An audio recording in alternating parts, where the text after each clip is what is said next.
Good day, everyone. I'll flash the ranking criteria on the screen here, but let's get straight into it so you don't click off. Coming in at number 13, we have the Songhai, and where do we even begin? I mean, it is fitting that we have paired this civ with Napoleon Revolutionary here on random, but Songhai is really terrible across the board, so let's get into their ability. +2 resource capacity in cities on navigable rivers, and your trade ships cannot be plundered on navigable rivers. A very situational bonus, so obviously if you have a lot of cities on navigable rivers in antiquity, you know, that's really the only situation where you would factor this in, so you have to keep that in mind while you're playing. So the extra resource capacity there is good. The second part about the trade ships not being plundered is terrible, really. Again, it's just so situational and almost out of your control where your trade ships are going to happen to be, but chances are they're not going to be on navigable rivers for very long on their trade route, so very odd. +3 gold for every active trade route is just a okay sort of bonus. You know, assuming you can get, you know, on a large or a huge map these days, 10 to 12 trade routes with people. Maybe you've got a few people there that, you know, you have multiple with, and it's okay. But again, Songhai doesn't have any way of actually increasing the trade route limit as easily as other civs do. So it's just an okay sort of bonus, but nothing too crazy. The next part of their ability here we'll talk about a bit later, but they can generate homeland treasure convoys on navigable rivers. We'll talk about that when we get to the civics. And they get +30% production towards the Tomb of Askia, which, to be fair, is a really good wonder. So, particularly with the extra resource capacity, if you can build this in a city that maybe you got Monk's Mound in antiquity, or Colossus, for example, to have increased resource slots, this is a really valuable wonder. So do try and pick it up if you can. Unfortunately, this is one of the better parts of Songhai. The Gold Bangles Infantry is, again, just another seriously situational unit. It does have a really cool model though, granted, so that's one thing going for it. +5 combat strength when fighting on resource tiles. Now, when are you ever going to be able to control the fact that you're fighting on a resource tile? Basically never. Especially as an infantry unit, you know, maybe if this was a range unit, then at least you could kind of park it on a resource and have, you know, a 2-tile radius where you could shoot, but as an infantry unit, this is just really, really situational, and it's basically never going to come into play. And +100% gold from pillaging trade routes. Again, super situational, out of your hands. You know, you have to rely on the AI having trade routes active while you're at war with them, and being in the right spot to pillage. And even then, it's not really that much of a big increase. I think it's only 100 gold or so for pillaging a trade route, to be honest. You don't get to do it very often in Civ 7, so really just a terrible unit with essentially no bonuses, unfortunately. Now, the unique merchant, the Tajiro, is not bad, actually. So it's a merchant that's cheaper to produce, and they can establish a trade route. And when you create a trade route, receive 100 gold if this is a trade route with at least one navigable river. Now, this should probably be receive 100 gold per navigable river tile in the city, but regardless, they are at least cheaper to produce, so they've got that going for them. But that's really about it. So you can get more merchants out quicker, but that's all. The gold bonus, it really is quite negligible. They need to update this, I would say. Would be an easy way to make this civ a lot better. They have a unique building, that is the Caravansary, which has +5 gold as a base, which is pretty good, and +1 gold adjacency for navigable rivers and resources, which is slightly less good. It does not remove warehouse bonuses on a tile, and it must be built on an existing improvement only in desert or plains. So again, a very specific sort of improvement. Yes, you know, if you have a lot of desert or plains, then there you go, that's good. But, you know, particularly if you had a decent improvement from antiquity, like the Pot Cop, which also benefits from being next to resources, then you're probably not going to replace it with the Caravansary, to be honest. It just gives gold. So yeah, kind of a meh improvement overall, to be honest. Build it where you can, but don't try too hard. Moving over to their civics now. We have Ships of the Desert, which is where you unlock the Tomb of Askia, which is good to get that straight up. It's not too far into the tree usually, it's only 2 civics in, but here you get it on the first one, which is nice. So where you unlock your Caravansary, the Wonder, as well as +2 gold on mines if there is at least 1 gold building in that city. This is actually a pretty decent tradition, so you ought to have a lot of mines in general. Obviously, production is king in Civ 7, and this just makes them better. Yeah, this is going to affect all across your empire. Note that it does only apply to cities, at least by the wording here. And it's also important to note that if you can't find the first gold building in the civic or the tech tree anywhere, it's because you actually unlock it right from the start of the age, as well as the stone cutter. It's the only building you can build, so may as well get cracking on that as the Songhai, because it will make your mines a lot better. If there's one thing the Songhai do well, it is make a lot of gold. So anyway, moving on to the mastery, plus 50% production towards constructing gold buildings. This is okay as a tradition, but really, you get the bazaar. Is that what it's called? Yep, the bazaar, right from the start. So by the time you get to this mastery, you've probably already built a lot of your bazaars. Now, obviously, you do have the bank as well in exploration that you get a lot later, but you probably aren't going to be building that many banks, to be honest. And even still, the production towards them isn't going to be that really impactful by the time you get there. And then you also have another trait here that the caravanserai receives +2 gold in settlements with a bazaar. So that'll take it up to a +7 yield, which does make them quite a bit better. Down to the other civic here, combat units receive +5 combat strength on navigable rivers. This is absolutely horrendous. I cannot believe that this is an entire civic in and of itself, just to get this bonus. This only applies to ships, really. I suppose if your unit was, your infantry unit was embarked in a navigable river, they'd be a bit more defensible in that circumstance and while they were getting shot at, but really just an awful civic for a very niche bonus. The mastery is that rivers do not end movement, which is okay, that's fine, but again, quite niche, quite specific bonus there. And +2 movement to all units on navigable rivers, again, that's fine. It's for getting your ships to where they need to be after you build them, assuming that you're building them in cities on navigable rivers, but again, just really odd. I mean, you're never going to take this into modern, really, unless they really start to amp up maps with navigable rivers. I mean, this is just shocking, to be honest. Your reward for getting through all that is Canter, which gives you your +1 settlement limit. The Tahiro's gold becomes 200, which is your unique merchant. So that's if they trade with a navigable river city, you get 200 gold instead of 100, which again is still quite low, but it's fine. But the special effect here is one of the very few civs that get a unique legacy path option. Cities in homelands on navigable rivers generate treasure convoys worth 2 treasure fleet points each. It's interesting that they still call these treasure fleet points here. That has been updated to treasure convoys in a recent patch, so small typo there. But yeah, this is actually a pretty solid bonus. I mean, you do have to get to the last civic here to unlock it, but I would recommend trying to get there as soon as possible. It offers, assuming you do have quite a few cities, and I'm talking like at least 3, but ideally 4+ cities.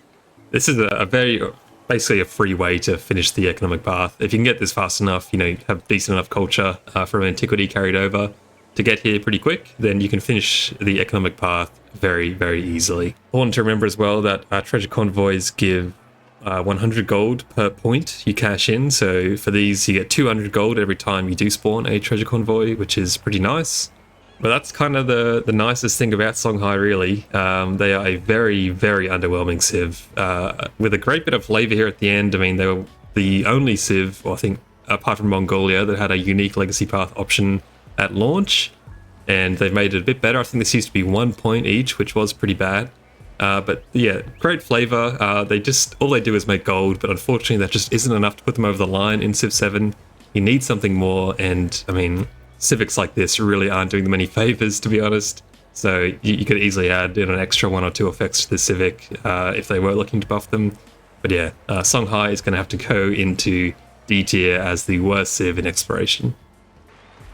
Coming in at number 12, we have the Chola, and let's get straight into it. Their ability, +1 trade route from the Improve Trade Relations action, which is pretty great. So if you didn't know, this is the diplomatic action you undertake, spend a bit of influence to get a +1 trade route limit with that person. With the Chola, they immediately get +2 from that every time you do it, which is fantastic. You're only really going to have to do this once, maybe twice with people to get all the good resources out of their empire. So a huge influence over there, which is a decent start. They get +30% production towards this temple, this wonder here, which unfortunately I do think is probably one of the worst wonders in the game. So +3 influence, and all buildings gain a happiness adjacency for navigable rivers.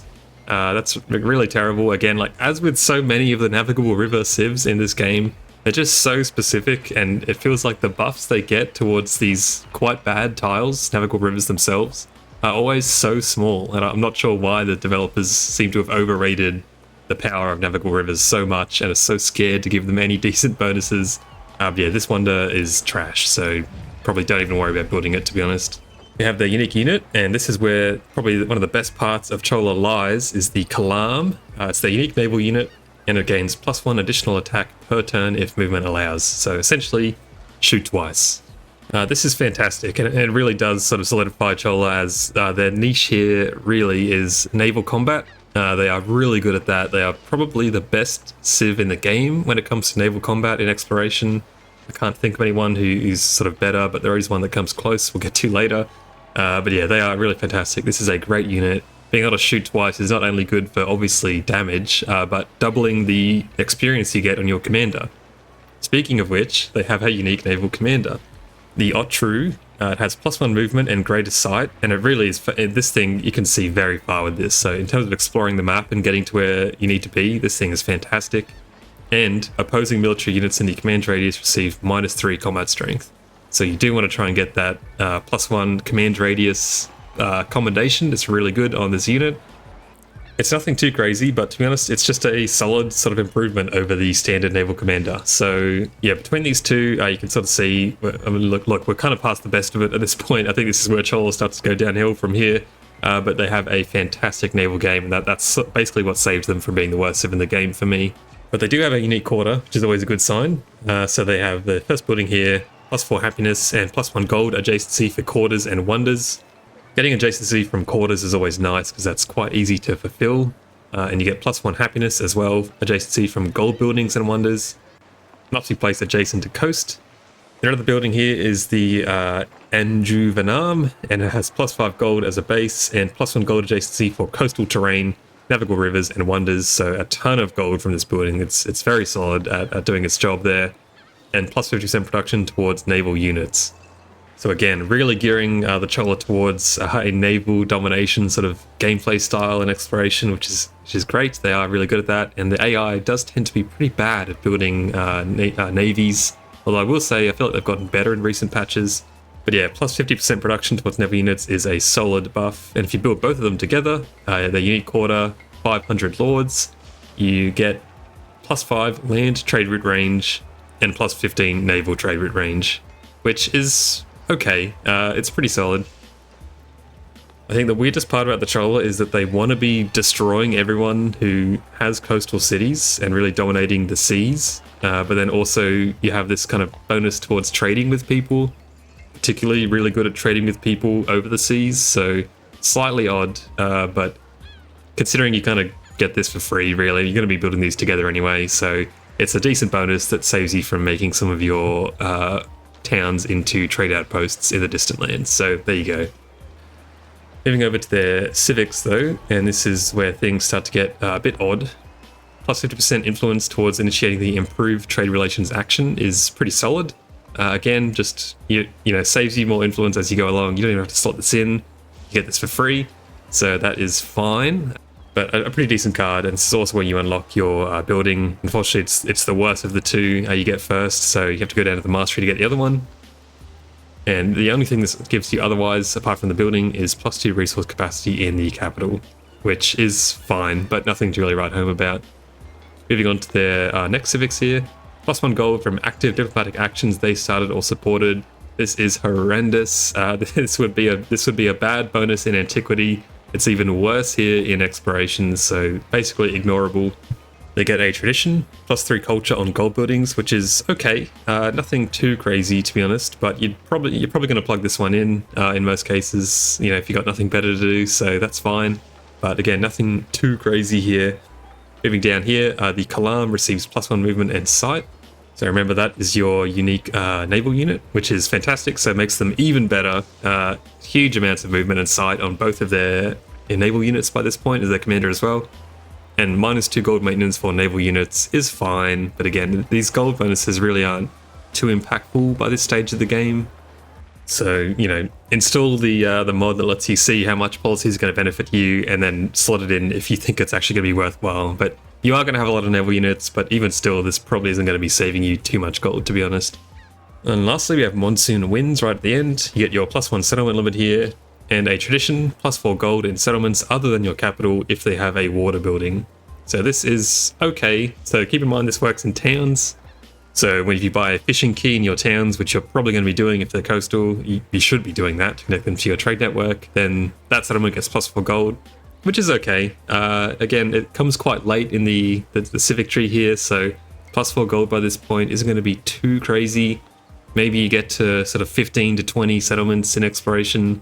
So this could be giving you, around 60, 70 gold. Nothing too crazy, but it's okay.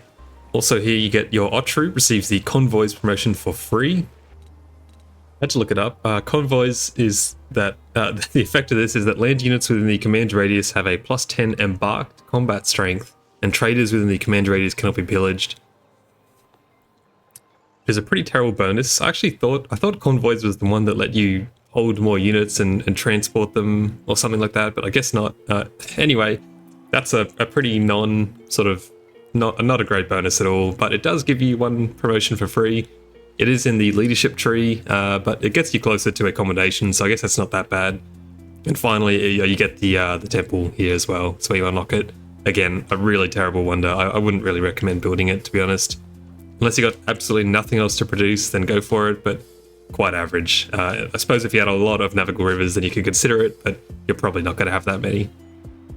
So yeah, that is the Chola. The entire civic tree is pretty trash, to be honest, and that's sort of where they fall down. They have a really strong naval game, but otherwise they don't have anything else going for them, to be honest. They're a bit confused because they, as I said, they want to be dominating people, but they also have this kind of trade aspect going on.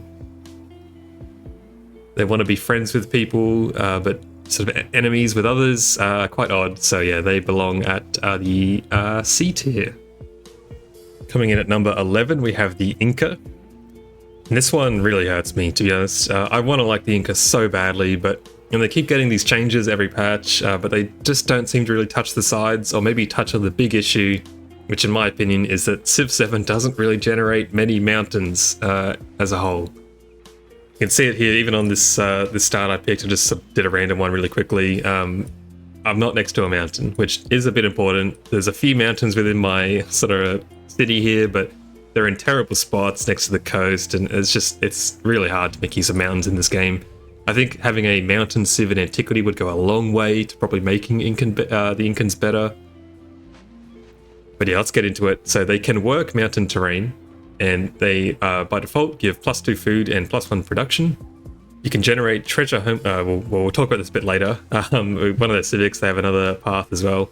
And +30% production towards constructing Machu Picchu, which this is kind of the best part about the Inca, maybe.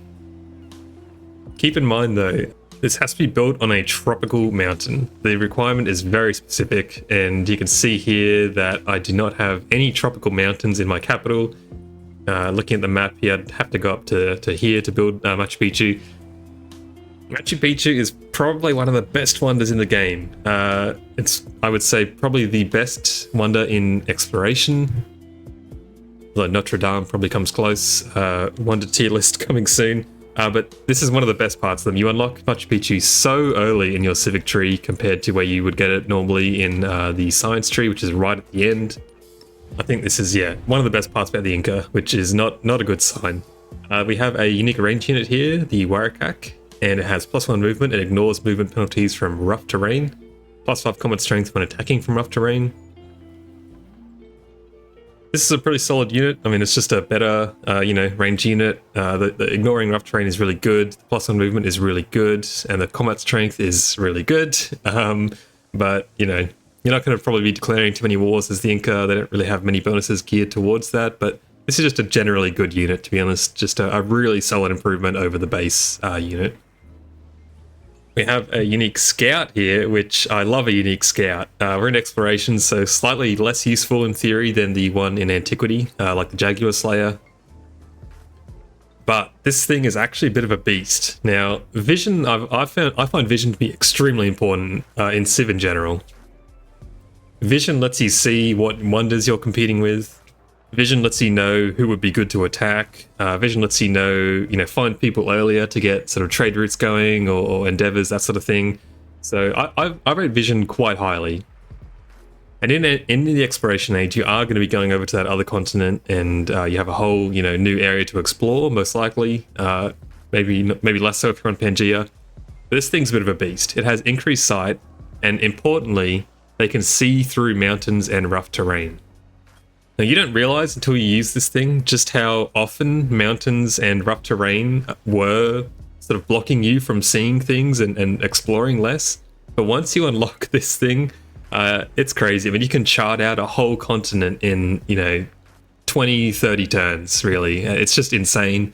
It can also cross over water, keep that in mind, so you can get over to the distant lands if you're on continents very, very quickly with this. It's kind of insane that they managed to make a unique scout in the second era so good and so valuable, but I think, honestly, build at least one of these, but probably two, and they'll map out, especially with Auto Explore now, so chuck them on Auto Explore, and they'll map out the whole map for you very, very quickly. I love this unit, even if it isn't very strong. I think it's fantastic. Probably my favorite part about playing the Inca is being able to use this unit, to be honest. Down to the terrace farm, their unique building, +4 food and +1 gold adjacency for buildings.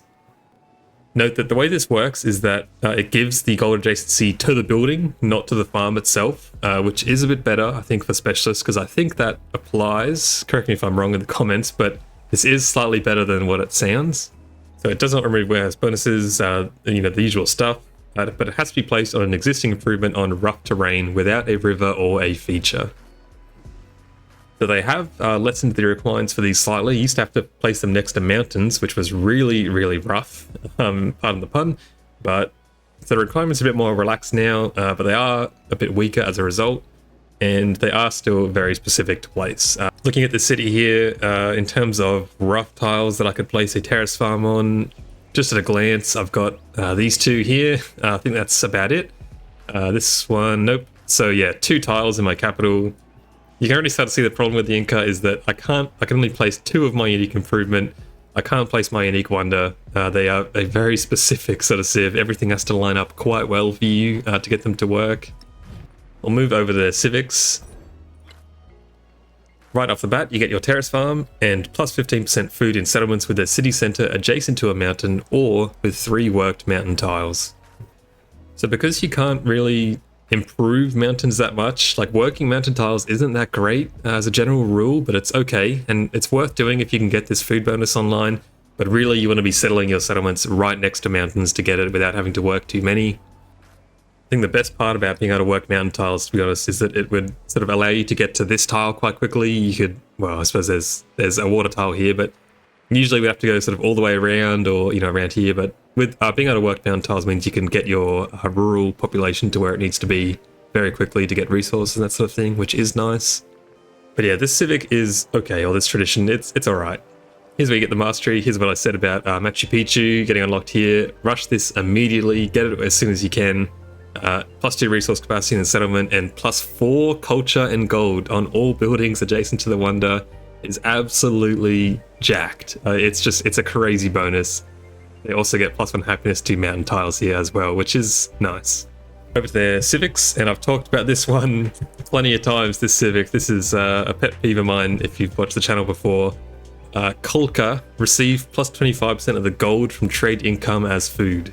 So this is the king of situational cards right here. So if you didn't know, when another civ trades with you, sets up a trade route, you get gold based on how many resources they got from that deal. This gives you 25% of the gold as food. So I think in exploration you get 3 gold per resource. So let's say you gave away 4 resources. That gives you 12 gold per turn. They get the 4 resources. If you plug in this card, that city or that settlement will get 25% of the gold, which is 3 food. 3 food. So just awful. I do think this is one of the worst cards in the game. I've said it before. It boggles the mind that they changed this exact civic to have this new effect relating to homeland, treasure convoys, and they left the text right above this the same. Unless I'm just misreading it, and I don't think I am. Unless there's a hidden effect I'm not seeing. This is just horrendous. Do not plug in this card unless you are doing some sort of challenge run where you have to plug in the worst cards at any given moment. It is awful. But down to the next effect. This is the new one. So cities and homelands with 3 worked mountains generate treasure convoys worth 2 treasure fleet points each. So yeah, this is actually pretty great. Again, you're not really going to be picking Inca unless you have a lot of mountains, so check that before you transition to them from antiquity. But if you can get this online, it's really good, and you unlock it quite quickly compared to like Songhai, for example. It's only 2 civics in to get to this point, which is pretty nice. So as Inca, if you have a decent amount of mountains, you can guarantee a very, very fast economic legacy path in this age. And the final effect here is that rough terrain does not enter the movement of any Incan unit, which is a pretty solid bonus. Keep in mind that works for settlers, merchants, that sort of thing. So it gets everything where it needs to be just a bit quicker, which is a pretty cool bonus. Onto the mastery. The Warakak gains the poison ability, which is +5 combat strength against wounded units, which is pretty good. Again, like Inca isn't really a domination civ, to be honest, but they have these sorts of bonuses in this unit that is reasonably strong. So again, pretty good if you are forced into that situation, but probably not ideal. Although, I guess if you want to take over some more mountainous settlements, then it's good for that. We have another tradition here. Settlements receive half a gold for every urban population and half a production for every rural population. I find this to actually be quite strong. If you think about your average city, I mean, it's hard to really say, but let's say they've got, 20 population total and it's about half and half, 10 and 10. That's about 5 gold and 5, as it says here, 5 gold and 5 production on every settlement, or at least every decently big settlement when you plug this in. I find this scales quite well as the age goes on, and even in modern, I do find myself plugging this in. Usually at the start of the age, it's quite good because it doesn't really have any requirements for something you have to build or anything like that. You just get it, and it carries over really well. So I find it's actually quite a good tradition, to be honest. One of the better ones for the Inca. Down to their other mastery here. +2 food on terrace farms in settlements with a granary. This is really average. Again, it just comes down to the fact that terrace farms are really hard to build. So you can't really get too many of them, so this effect never really comes into play. Like, you're going to have a granary, so that part's just, buy your granaries, people, right? They're really good. But buffing your terrace farms just a little bit isn't really that incredible, to be honest. Then coming down to the mastery here, again, this is the terrace farm aspect of the civ, this part of the tree. Farms and terrace farms receive +3 food if adjacent to at least 1 mountain. So again, this is the sort of buff because they used to have to be built next to mountains. Now you get this mastery here that is a bit better when they are. Again, the farm bit is okay. If you have some farms, the terrace farm bit, again, it's pretty hard to get rough terrain next to a mountain, as we knew from when the game launched. So this effect is just pretty bad. I don't find myself often even bothering with these 2 civics down here, so I usually just sort of get Machu Picchu as soon as I can, and then get down to this civ and this mastery here. So yeah, ignore this part of the tree. And unfortunately, if you're ignoring a third of your civic tree, then that doesn't really bode well for your power level. So Inca, they can go into C tier. Which is such a shame, because I love to play mountain civs, man. I want to play mountain civs, and we have Inca and Nepal. We need an antiquity civ that works on mountains for access. Make it happen. Coming in at number 10, we have Spain.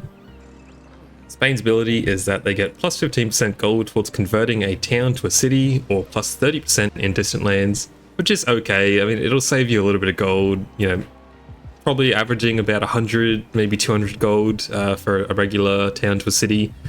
Distant lands, you're talking 300 to 400 maybe. Keep in mind that I think if you conquer another Civs settlement, that does increase the cost, so there's a bit more value there, but it's nothing too crazy. But it's free gold. And keep in mind that if you are picking Spain, probably don't worry about taking the economic Golden Age one that keeps all your cities as cities, because it's very cheap to convert them back anyway. They get +30% production towards El Escorial, which I'll have to refresh myself on that wonder, but from memory, you are never going to get it. Yes, so this +3 relic slots, +1 settlement limit, +4 happiness on cities within 7 tiles of this wonder. This is a pretty good wonder. I mean, +1 settlement limit is decent in and of itself. The relic slots are fine, and the happiness is okay, but really you're building it probably for the settlement limit, if I had to say. So yeah, get it if you can, but it's not too crazy, but it's not the worst. We have a unique unit here, the Tercio, which is an infantry unit and has high combat strength. Adjacent units receive +3 combat strength against cavalry units. Note that this does not stack. This is an okay sort of unit, nothing to write home about. It's fine. It's a bit better than usual, that's about it. And it does help you go toe-to-toe with cavalry, which is good, I guess. You have their Conquistador, which is not a military unit. This is a great person. You can only construct it in cities with a wharf, and you get random ones. From memory, these are all pretty average, to be honest, in terms of great people. They get more expensive as they go along, and for the most part, there's a lot of military ones in there, so, you know, they give you a lot of units. Just looking through the list now, and there's some here that are pretty decent, actually. I really like Christopher Columbus, who reveals the whole world map, except for sort of the interior of the distant lands, which is really great, actually. Love that guy. There's a bunch of infantry ones that give you just free infantry units. Converts independent power to city-state under your suzerainty is really good. So basically just an instant suz, which is fantastic. And they have one here as well that founds a town, which again is, I guess, just essentially a free settler, really, but a random one that you may or may not get. So I don't find these conquistadors to be very good. My experience has been overall that they're pretty much the worst great person in the game. Their abilities are just so all over the shop. So if you're going for, you know, more of a peaceful SimCity type game, and you just get a bunch of conquistadors that give you, you know, infantry and cavalry units and you know, all these random units. Some of them function as army commanders. I mean, that is awful, basically. I mean, that's going to be useless for you. And then, on the other hand, if you're going to war and you just keep getting a bunch of commanders that, you know, reveal some tiles or give your treasure fleets +1 movement, then that's awful as well. So I find them really hard to use. If you could pick exactly the ones you wanted, I think these would actually be okay. But as it stands, you can't do that. It's not worth building most of the time. They have a unique quarter, the Plaza, which consists of the first unit here, the first building here, +5 culture and +1 culture adjacency for quarters and wonders, which is pretty great. It has to be built in the homelands only, so you can't build these in the distant lands. But they do give a lot of culture. And the other one here, +5 gold and +1 gold adjacency for navigable rivers, resources and wonders. Note, this does not give any adjacency for coast. And again, must be built adjacent to coast though. So again, quite strange there. You know, as these buildings typically all give gold, you know, next to water tiles, so this one doesn't. Keep that in mind. But if you build these together, then you get that quarter gets +2 gold for every settlement in the distant lands. So if you have 10 settlements over in the distant lands, which Spain wants to do, then all of your plazas will get +20 gold, which is pretty great, actually. It's a really good quarter, if you can make use of it. Moving over to their civics. We have Council of the Indies, which is where you unlock your first building, the culture one, which is good, and +4 combat strength for all units in distant lands, as a tradition. I don't actually know if this carries over to modern. Like, you would be able to plug it in, but does this do anything? Does the concept of distant lands still exist mechanically in modern? I'm not actually too sure. But in exploration, this is pretty good.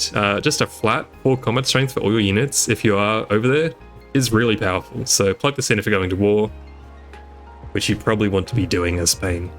As for the mastery, you unlock the second half of your quarter here, and treasure convoys gain +1 movement and ignore movement penalties from rough terrain.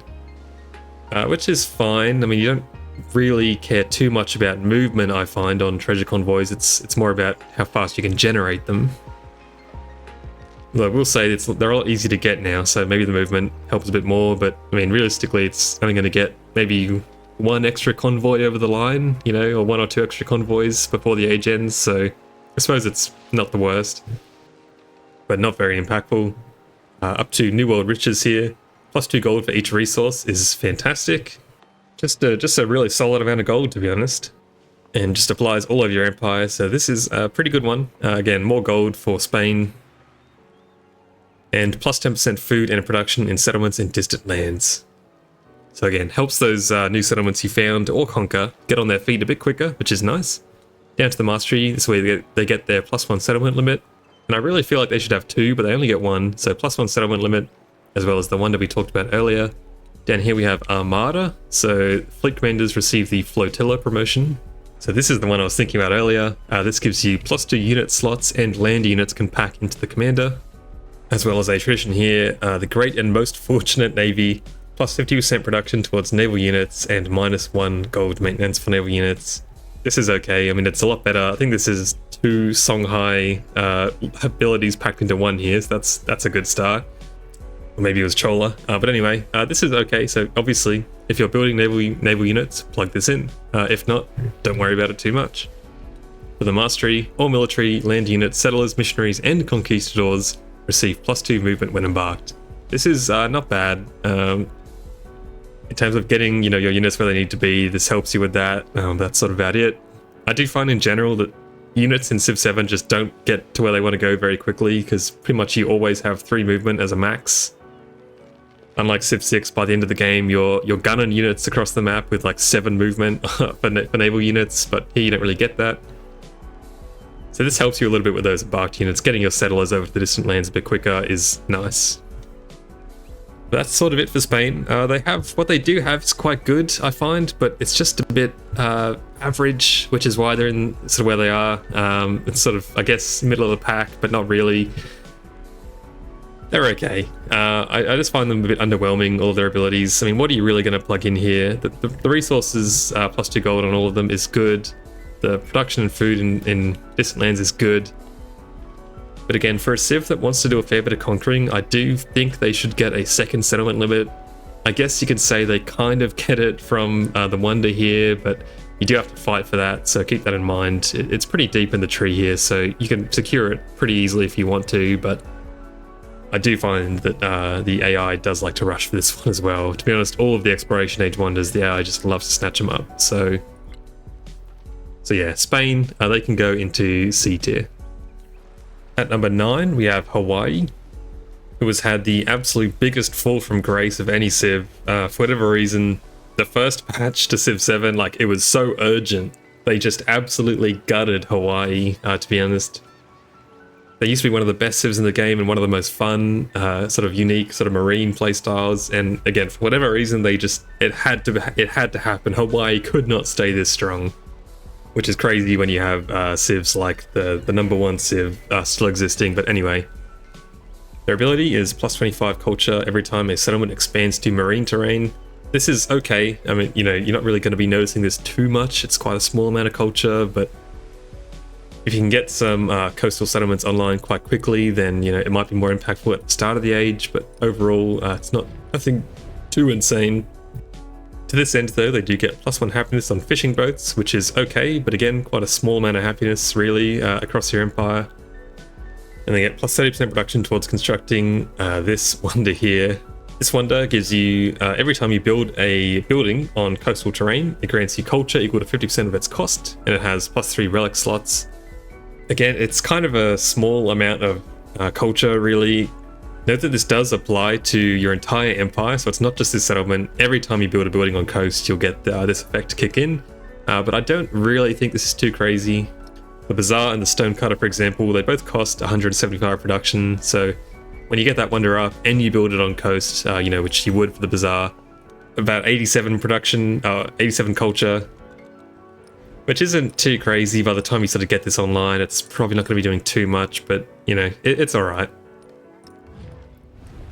Kind of falls into the build it if you can category, but don't worry too much if you miss out on it. We have their unique unit here, unique infantry, which just gets a straight up +3 combat strength against infantry and cavalry. So infantry, but slightly better. Moving on, we have the Kahuna, is a unique missionary. And it has an action to heal adjacent units. So it receives +25 gold when you convert a settlement as well, which is a very small amount of gold. But this action to heal units is actually really powerful. Because of this, Hawaii is really unexpectedly a pretty solid domination Civ, because you can just pile a bunch of kahunas in with your units because they can stack on top of units, underneath them.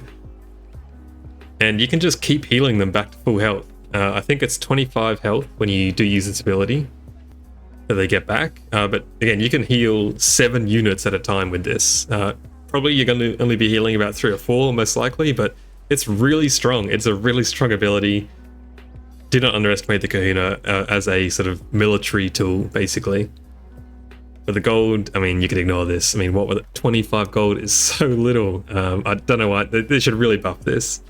Down to their unique building, another absolute shocker. +3 food and 2 production as a base, and +1 culture for each adjacent farm. So again, typical sort of warehouse building here. Does not remove warehouse bonuses rather, and must be placed on existing improvement on grassland or tropical only. So keep that in mind if you do want to pick Hawaii, the requirements here. This is such an odd building, I find, because you don't really want to be building farms on Hawaii. You want to be expanding, for food improvements into the ocean on fishing boats. So why does this give culture to farms instead of, say, fishing boats? I do not know. I do not really understand why this building is designed the way it is. It's very odd. Well, I shouldn't say it's very weak. I should note, you can spam these everywhere. They don't have to be they can be next to each other, which is decent. So you got that going for you. Again, build these over the top of your, improvements if you can, but you're probably not going to be factoring in this culture aspect too much, in terms of farms. Onto their civics. We have mana. This gives you +2 culture for every time a storm, flood, or volcanic eruption has provided fertility this age. So my understanding of the way this works is that if, a natural disaster happens in your land and it provides a tile that you own fertility, then this will trigger, and it's +2 culture per turn. So this does stack up over the age. This is a really hard ability to evaluate. It's very unique. But it's just some free culture you're going to get over the course of the game. Note, however, look at the cost here, right? This is where things start to sound not so good. So this costs 800 culture to unlock. So you're going to need a lot of natural disasters to happen in your land for this to even just pay itself off and, break even. In terms of actually providing culture, it's really starts to not look so good for this civic here. If your average exploration age goes for sort of 100, 150 turns maybe, then, this is, I think, going to struggle to pay itself off. But if you do happen to have just an absolute ton of volcanoes in your land, then this could be all right. And you're kind of forced to get through it anyway to get to their other civics, so there you go. The mastery for mana is +50% production towards constructing culture buildings, which is pretty decent. Hawaii is a culture civ generally, so yeah, obviously plug this in if you're building culture buildings, and that's about all there is to say. The other effect here is when you defeat an enemy unit with your unique infantry unit, gain culture equal to 25% of the defeated unit's strength, which is awful, just a really bad bonus, to be honest. But hey, you get it for free, so there you go. But it's such an insignificant amount of culture, you're not really going to notice it.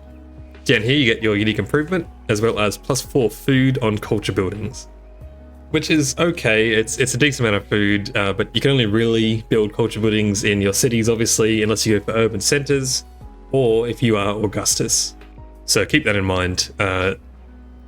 Augustus pairs, I guess, quite well with Hawaii, but I mean, you're not going to be picking Augustus with this synergy in mind. So it's an okay tradition, but nothing too crazy.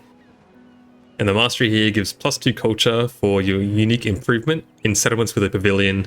This is horrendous. I mean, +2 culture by the time you unlock this is really nothing. The pavilion is at the very end of the science tree down here at it's at architecture. So a bit better, but it's so far down the science tree that by the time you get this, I mean, +2 culture is nothing. So this is a terrible mastery. Again, look at the cost here. Just keep this in mind when you're thinking about what to pick, right? This costs 800 culture. Are you going to get 800 culture back from researching this at a minimum? Probably not. Probably never. Is it going to, produce a ton of culture for you beyond that 800? Absolutely not. So never ever take this mastery it would be my advice to you. And that's how I want you to think about all aspects of Civ, right? Will it break even? But moving on to their final mastery here, this way they get their +1 settlement limit and +1 culture on marine terrain. This used to be +2, I believe, and it was really, really good. Now it's +1. It's not as good, but still okay. If you happen to have a ton of marine terrain, it can be all right. and they get +2 relics here, which is fine. It's fine, but I mean, yeah, getting relics is not a struggle, to be honest. There's so many good beliefs you can take to get relics from your missionaries that I wouldn't really worry too much about this, but it's free relics, so sure. And down to their mastery. This is where you get the wonder, so you have to get through 4 civics to get here. And you get +1 happiness on marine terrain in towns following your religion, doubled in cities, which is okay. Again, a pretty decent amount of happiness if you have a lot of marine terrain, but otherwise it's not that great, to be honest. And the kahuna here receives a 2nd healing charge, which is insane. Again, like, Hawaii basically is not a domination civ, but because of this kahuna unit, they are so good at it. Which kind of goes against, I feel like, the design of the rest of the civ, which is this sort of, you know, marine terrain, cultural, like happy-go-lucky civ that also can just run you over with missionaries. So very odd, but quite strong, to be honest, and one of the better parts about Hawaii. But I wish it wasn't. I really wish they'd go back to that sort of theme about, you know, playing with water tiles more and being able to make use of really tiny islands. Like Civ 6, the Maori, that sort of civ. But anyway, yeah, nothing too crazy. All of these civics are quite awful, to be honest. A pretty bad improvement with a lot of masteries that I would say you should just ignore them straight up. So again, not great, which is why Hawaii can just sort of scrape into C tier. At number 8, we have the Đại Việt, which I cannot believe that they managed to scrape into the B tier. I did play them, and they are actually slightly better than I expected. In fact, probably a lot better than I expected. So this is the newest civ added to the game with the most recent DLC, with the newest leader as well, actually. I random into this. But the Đại Việt, when I first looked at them, and if you watch my video of my first impressions, I thought they were probably going to be the worst civ in exploration. They aren't. They're much better than you expect. And it's entirely because of one specific card we'll get to later. So starting off with their ability, they receive +5 culture for each urban population of the settlement when you construct a fortification constructible. This is terrible. This never really comes into play. It's just such a small amount of culture, and you're not going to be building many fortifications. Now, yes, Vietnam does have some abilities that sort of gear them towards this, which we'll get into a bit later, but you're really not going to be doing that too often. Chief of these is the Wonder. So this is a new wonder added to the game as well, and it gives you +1 specialist limit in cities, so this is any city, with 7 current age walls. It acts as a fortified district itself, so it has to be conquered, and it must be built adjacent to medieval walls in a city with 7 medieval walls. So a bit of a mouthful. Are you going to be building 7 medieval walls in all of your cities to take advantage of this? No. No, you are not. This is a terrible wonder. The amount of, like, 7 walls is so many. I mean, the production cost on this thing is insane if you factor in that you have to build all these walls to get there and then build the wonder. Now, granted, I found that the AI doesn't really care to build it too much, so you can usually snatch it up pretty easily, but I would say it's not worth it. I mean, that is so many walls, and the payoff is just not really worth it. Let alone, you are not going to be building in the modern age 7 defensive fortifications, which is the modern age walls. It's never going to happen. So this effect essentially is only in the exploration age. I find this wonder to be absolutely terrible, to be honest. And I'm not sure if there's any significance to the 7 walls thing, so let me know if there's some sort of history behind that. But moving on, you have the Void Chen, which is the unique range unit, has increased combat strength, cost, +1 sight, and +1 movement. It can move after attacking, which is really strong. Because of the commanders, can move after attacking is an extremely strong ability. It means that you can essentially sort of fire a shot. Like, if you only have one spot where you can shoot a city from, as soon as you get the commander promotion that lets you move after you deploy, you can fire a shot, go back into the commander, redeploy another unit, fire a shot, go back into the commander, and just cycle all of your units out from one single tile, which is insane. So this unit is actually pretty decent in terms of sort of conquering. It is really good. So make use of that. We have their unique settler. When this unit settles, receive 5 culture for every tropical tile within 3. It just says 3 within 3 tiles of the city center. This is another really bad bonus. It's just such a small amount of culture. And the amount of tropical tiles you can really settle near is often quite limited, to be honest. I mean, this is a pretty solid map here for it, but even in this sort of scenario where you are getting like a ton of tropical tiles, best case, I mean, what's it going to be? Maybe 100 culture, which is, okay for these really, really early turns. By the time you manage to get here, you've probably settled a fair bit of, your homeland, tropical land, I would imagine. So it just doesn't really come into play, to be honest. Not a great unit at all.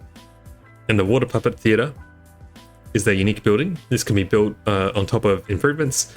+4 food and +2 happiness are built on floodplains. +1 culture on the building each time this settlement has received fertility from a flood, storm, or volcano. So half of the mana ability there, straight up, just on this building, and you can stack this. You cannot place them next to each other, keep that in mind. And it must be placed on an existing improvement adjacent to a river. This is a pretty okay sort of improvement. I mean, food and happiness aren't the best yields, generally speaking. The culture is nice, but again, really circumstantial as to whether you can get that to pop off. So an okay sort of wonder, but building, I should say, but there are some more effects. We'll get into the civic tree here to talk about those. So a very unique shape here. They have combat units receive +3 combat strength during formal wars, and this is doubled in your territory. So if you haven't caught on to it already, Vietnam works really well with Trung Truck, which makes sense, obviously. They're all about tropical terrain and they're all about formal wars, so a really natural pairing there. But as a general rule, you want to be declaring formal wars anyway. You don't really want to be doing surprise wars when you can help it, so this is pretty good. Note that this does work both ways, so if someone declares a formal war on you, I believe this does still work, or at least I would suspect that is the case from the wording. And it's doubled in your territory, which again, this civ is really all about defense. It's about settling sort of, I guess, quite risque cities and being able to defend them really easily because of your bonuses. And having a ton of walls, apparently. Moving on to the mastery. Speaking of, +50% production towards fortification constructables. So, these are medieval walls. Interesting, this might work on the Wonder, actually. I'm not too sure, but I don't think it does. As well as this, you get +2 on fortifications in settlements with at least 1 garrisoned unit. So if you have, for example, 7 walls, and you put a unit in the city, that is going to give you 14 gold in that settlement, which is okay. But again, this relies on you building a ton of walls, which is just not a good use of your time. In the middle here, we have a civic that gives culture buildings a +1 culture adjacency with tropical, and a relic. Now this first part, this is the entire reason why Đại Việt, in my opinion, has escaped D tier and shot all the way up to B tier. Just barely, but this effect is absolutely insane. Because it gives the culture adjacency to the building itself, that means when you place a specialist on that building, the specialist works off of this adjacency. In the exploration age, I have seen numerous times, and it's very easy to make it happen. You're putting a specialist down and you're giving that building like +10 culture, +15. I've seen +20 culture on that quarter. It's absolutely insane. So if you're in tropical terrain, rush this, I would say, immediately, and then start getting specialists on that tile immediately. So for example, here, this tile here is completely surrounded by tropical terrain. So each building I build here on this tile is getting +6 culture. 2 buildings means +12. Each specialist is giving that +6. 2 buildings is +12 culture on this tile. It's add specialists onto that. It is absolutely insane. It is such a powerful effect. Again, if you just read it and you didn't really know how specialists work, which I didn't really clock at the time that I saw this civ, how this would work, but it is so much better. I thought it sounded good when I reviewed it, but I didn't realize just how good it was because of the way it interacts with specialists. So this effect right here is one of the best in the game, I would say. It's absolutely crazy, really cool stuff, and I wish the rest of the civ was as good as this effect. Onto the mastery, +2 culture on floodplain tiles, meh, whatever, moving on. +2 culture to food buildings and +2 food to culture buildings. This is actually a pretty decent tradition as well. It's food and culture to a lot of the buildings you want to be building anyway. Note that this does include stuff like granaries, so granaries get +2 culture, which is pretty fantastic.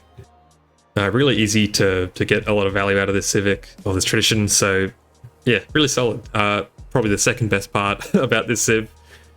But down here, this is where you unlock your water puppet theaters, which again are not great, not terrible, as well as the wonder, which is atrocious, and the mastery here, +2 food on water puppet theaters and settlements for the grist mill. Now, I don't tend to build too many grist mills, to be honest, but for all the grist mill gang out there, this is making your theaters a little bit better if you happen to have a few of them, but kind of a nothing sort of bonus. They do have a tradition here, plus 10% growth in towns. Now, this seems a little bit better than it actually is at first, because my understanding is that because it's a growth bonus, this isn't 10% food to towns, which would make them, when you link them up, feed your cities more. It's just growth, so that it helps them, get from, 1 pop to 7 pop quicker, but it doesn't help you once you actually set them to a specialized town. So I tend to plug it in because like I said, it helps you get your towns online faster, but it's not actually that great. 10% isn't too much. I think this could probably do with a bit of a buff, to be honest. And onto their last civic here, you have to get all 3 of these to get here. You get your +1 settlement limit, which is good, and you get +5 combat strength while defending in fortified districts in tropical, which is a very specific effect. As I said, you want to be in tropical, so keep that in mind, but this isn't that great. I mean, you're going to unlock this you're going to pay 1200 culture to get +1 settlement limit. Really, that's all it is. And that's sort of the dive yet. So yeah, I would say almost all of their effects really, like their unique units are okay. The unique settler sucks. Their ability itself sucks. Really, it's Nom here that absolutely carries this civ up the ranks. So yeah, I really can't overstate how good this effect is. I only wish, if they wanted to really make Dive Yet good, they would make this into a tradition, and you could keep this into the next stage. That would make them a bit better, further still. But you would be loading a lot of power into one effect if they did that. So yeah, I just don't think the walls thing works, to be honest. The wall culture economy is not strong. Do not try for it. But I wish they'd lean into that more, to be honest. I wish they would make all these wall effects just a lot better. So that, specifically thinking about the culture here, when you construct a fortification, I wish they leaned into that a bit more to make it stronger. You could probably double this quite safely, and I think it would still be kind of alright, not great. Yeah, Dive Yet, our first entry into the B tier, which is very surprising, but good for them. Coming in at number 7, we have the Majapahit, who are probably one of my least favorite civs to play. I mean, they're reasonably strong, but I just don't really enjoy their playstyle. All cities except the capital receive +1 specialist limit, which is a really strong ability, just right off the bat. They get this free. Yes, it makes a capital, doesn't really help it there, but it is really strong. Specialists are so much better when you can stack them all on the same tile rather than spread them out. So the specialist limit is very strong. Note that after the exploration age, you lose this effect entirely, but the specialists remain sort of inactive. They go to sleep until you get back to that same limit, so keep that in mind. They get +30% production towards Borobudur, which is a reasonably strong wonder. It's right at the back here, so keep that in mind. But +2 food and happiness on quarters is okay. Kind of negates the effects of the downside of your first specialist in every tile, which is okay. That is kind of their thing. They like specialists if you haven't already clocked it. But moving down to their unique unit here is a unique naval unit, which is odd because I always look at this icon and think it's like a cavalry, like a siege unit, like some sort of trebuchet. But anyway, +5 combat strength against naval units and can pillage within 2 tiles for 1 movement. So this is the only other unit that can really go up against Chola's navy, to be honest. I do think getting 2 attacks per turn is better than this, but this is really strong still.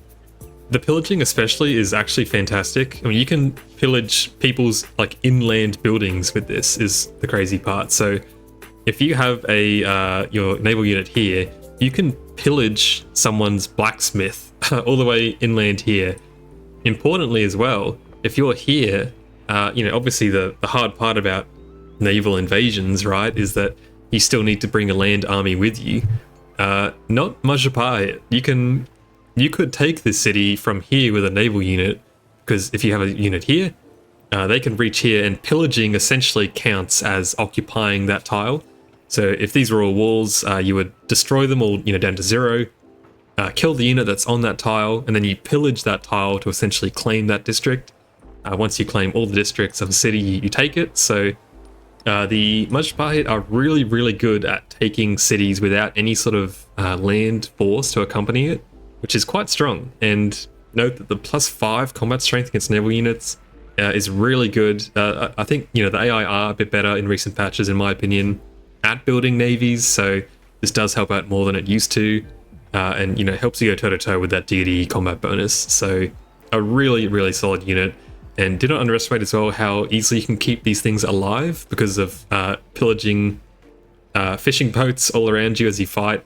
And it doesn't use up all of your movement as well to do that, because it only takes 1 movement. So you can, with 3 movement, get 2 pillages off, so 60 health back every single turn, and then attack as well is really, really powerful.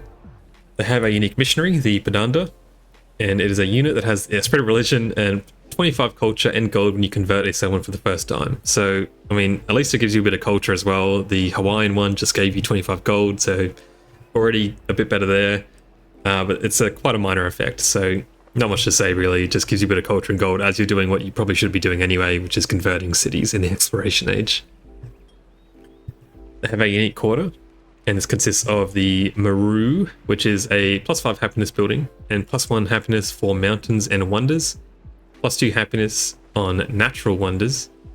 So you want to be building this one next to mountains, but keep in mind that the other building here, +5 culture and 1 culture adjacency from coastal terrain and navigable rivers and wonders. This one you want to be building on the coast.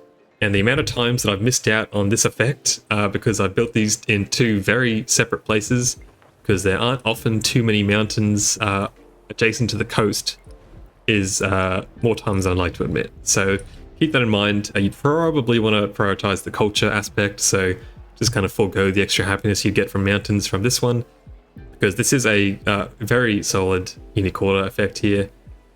+10% gold towards converting a town to a city when you have one of these, and you receive a free relic when you complete it as well. So my understanding of this is that this is civ wide, so if you have 5 of these unique quarters, that means you're getting 50% gold towards converting a town to a city anywhere in your empire, which is quite strong when you compare it to someone like Spain. So build as many of these as you can, get a ton of free relics, which is great. They do actually work quite well here with Catherine, who I ran into. She, works well with relics, likes great works. So yeah, a pretty solid culture building and a pretty solid quarter to go along with it. Moving over to their civics. The first one here is where you unlock the Maru, and you also get a tradition, +33% food towards maintaining specialists. Now these cards don't tend to be very good.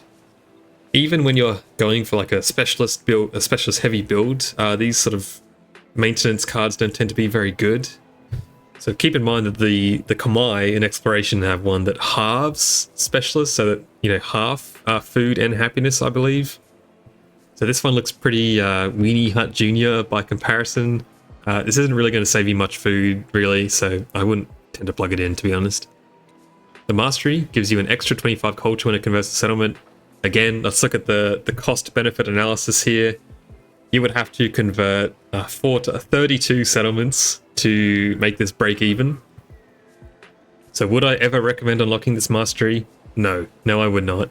You'd have to convert, as I said, 32 plus settlements to just break even, and there are many, many better things you could be putting your culture towards.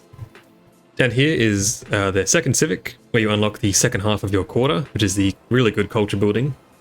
But you do get a tradition here, so +1 culture from specialists not in your capital.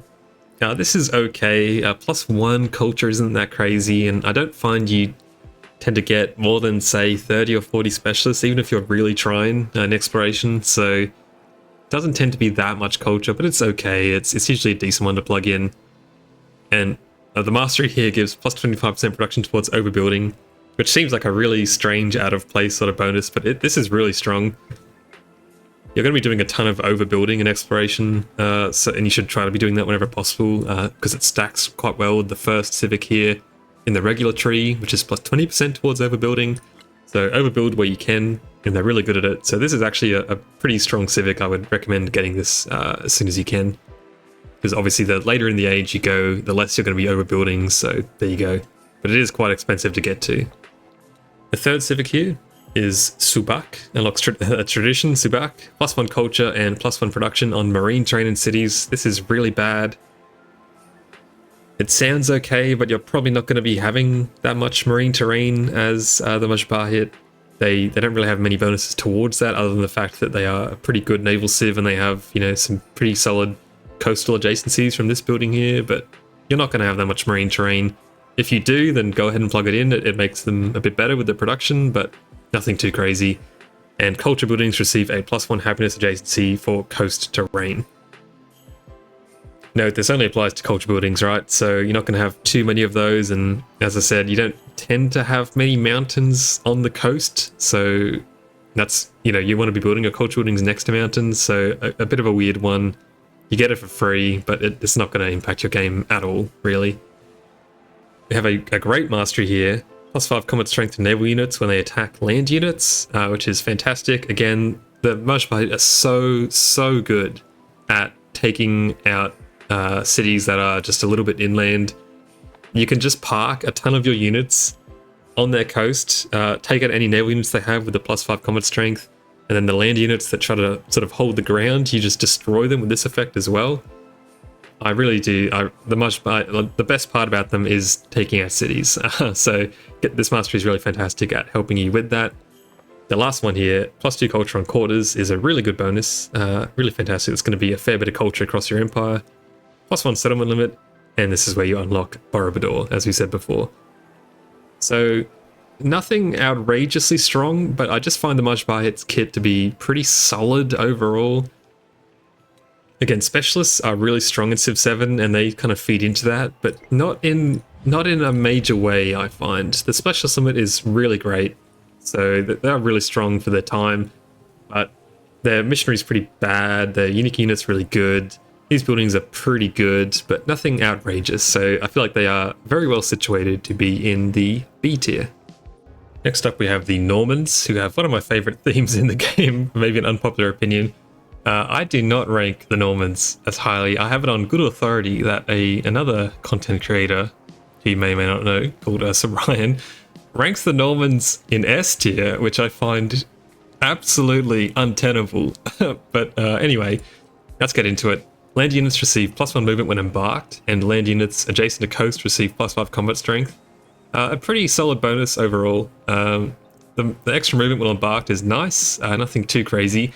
And the extra combat strength is really good if you do happen to be going over to the distant lands, for example, and trying to take out people there.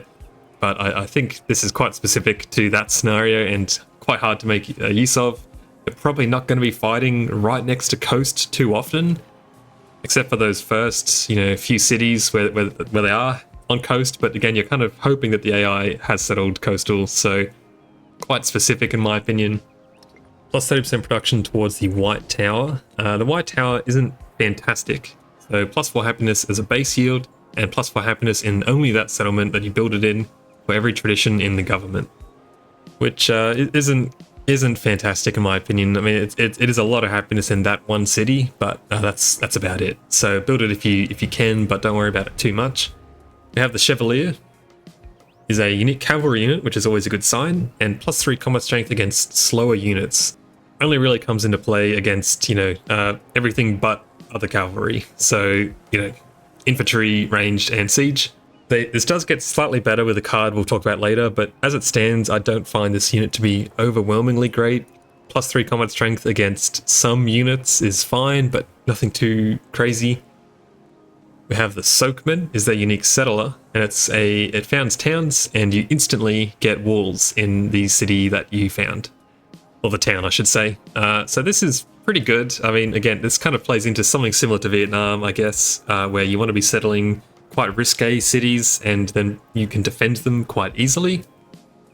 But realistically, walls don't really help a city get off the ground at all, so it's okay. But in terms of like economically, it doesn't help you at all. And I believe this Sokeman also is actually a bit more expensive than a regular settler, so keep that in mind. They have a unique quarter, which is always nice. This consists of the Bailey, +4 culture, and +1 culture adjacency for medieval walls and wonders. So it's a unique culture building and a fortification, keep that in mind. So you have to capture the Bailey as well when you want to take one of the Norman cities. The other building here is the Mott, which I think is how you pronounce that. +4 happiness and +4 happiness on top of that if placed on rough terrain. And you also get happiness for wonders. Note that this is also a fortification, so you do have the option technically to place these not next to each other and essentially get 2 extra districts that have to be conquered, which is a really interesting idea. But if we look at their quarter, you probably want to be building them together realistically. Plus 10% production towards training cavalry units, which are the best units in the game in most situations, which is pretty solid. And you also get a free Chevalier when you complete the quarter. So pretty strong effect. Again, I like the sort of idea that there's a bit of a toss-up here between building them together or building them apart, depending on how aggressive you want to be, build them together. Or if you're going to be super defensive, you can build them apart. But I don't think the power balance is quite there yet, so just build them together, really. But an interesting sort of niche bit of power that you should probably be aware of. And as for the civics, the first one here unlocks the Mott and plus 50% production towards constructing fortification buildings as a tradition. They're not really a great tradition, but do keep in mind that this doesn't just affect walls. This does affect both of your unique buildings because they count as fortifications. So if you are going to be building a ton of these, and you probably should be, then make sure to plug this card in. It is quite strong, at least to that end. In terms of the mastery, this is where you unlock the second half and +1 combat strength to the Chevalier for every tradition slotted in your government. So a bit of a sort of Rome theme here, a bit of a Lafayette synergy happening here. This is really strong. Just, make sure you plug your traditions in. If you got the White Tower over here, you want to be doing that anyway. But this is a ton of combat strength for your cavalry units, which are already quite strong. Moving over here to common law, they get +1 social policy slot. So again, helps you slot in more traditions as well. And they get a tradition here, Jure, +4 culture from the palace and +2 happiness from city halls. So that is, whatever reason, even if it's a town, it's called a city hall. Every single settlement gets +2 happiness if you plug this in, and your palace gets +4 culture, which is extremely negligible. The happiness is okay on your settlements, but this is a pretty bad tradition, but you're probably going to be kind of forced to plug it in because you want to be buffing up your units, which isn't great. Down to the mastery here, they get their +1 settlement limit here. Well, 1 of 2 I should add, so they do get +2, which is nice. -2 gold maintenance for cavalry units is fine, but not really going to be saving you a crazy amount of gold. And +2 culture for every tradition slotted into the government. Again, this is really bad. I mean, maximum, what, you're going to have, I think, 8 traditions is the most you could have by the end of exploration. So at a absolute maximum, this is giving you +16 culture, which is horrendous. So, but again, you're going to be probably forced to kind of keep this in for a lot of the game. If you're going to war, you have to plug in these trash cards to buff up your units, which I find is really an annoying bit of anti-synergy. Again, the other one here, the gold maintenance, isn't really that great, but their last civic here is really quite strong. So the Doomsday Book, +2 gold from farms, and it's doubled during a celebration.